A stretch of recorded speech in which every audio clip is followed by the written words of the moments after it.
ઓમ મૂળ વતન જોધપુર સાઈડ રાજસ્થાન અને અહીંયાથી ગુજરાતની હા અને અંબારામભાઈ નું ગામ છે બોલેરા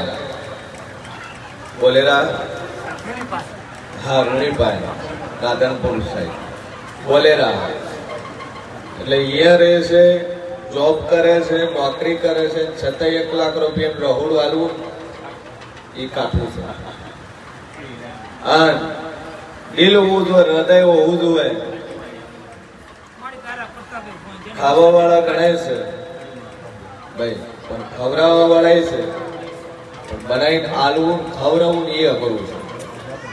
આલવા વાળાની કમી નહીં જમવા વાળાની કમી નહીં પણ આલીને એનું મેનેજમેન્ટ કરવું ને એ અઘરું છે અને માં ભગવતી માં જગદંબા માં જોગમાયા 1 લાખ નું રહોડું આલ્યું છે અને આ દિવાળી આવે દિવાળીના નોરતન 20મી દિવાળી અને 1 લાખના ગયા વર્ષે જેટલા કમાણા હોય એટલે કમાણા પણ 1 લાખના જો 11 લાખ રૂપિયા નફો કરી ના આલું તો મારું મન બતાવી ભાઈ ખાલી નોરતાના 9 દાડા 20 દાડાની દિવાળી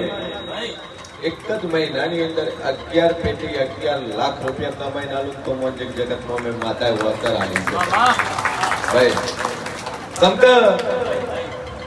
1000 વાપરે 2000 હાલવાની મારી મેળીની તે વર્ષ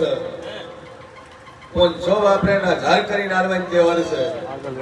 નિખિલભાઈ 1000 વાપરે છે લાખ કરીને હાલવાની તે વર્ષ મારા જેવું હે ને પહેલી વાર આયા અને પહેલા આયા હતા મહિનાનું જેટલું હતું કોમકાજ કેટલું 20,000 રૂપિયા 20 થી કોઈ દાડો ઉપર ગયા એના પેલા ઉપર ગયા નતા ગયા એવરી મંથ 20,000 રૂપિયા ધંધો હતો હાલ કેટલા ધંધો છે 1.5 લાખ અને એ 1.5 લાખ મહિને 12 મહિનાના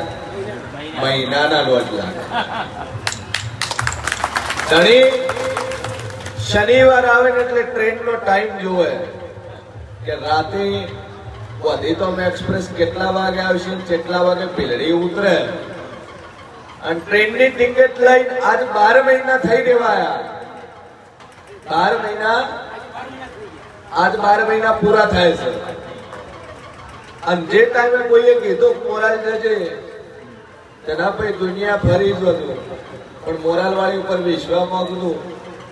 અને વિશ્વાસ કરો હવાયું કરીને માતા આવી છે એટલે ધનાબેન ને ખીલબેન એવું ગારું અમારે માતાડ્યું તો વીસ જેવી છે સારું મનથી રવિવાર આવજો ટ્રેનમાં ભાઈ અને 400 કિલોમીટર નું સફર કરી પહોંચી તો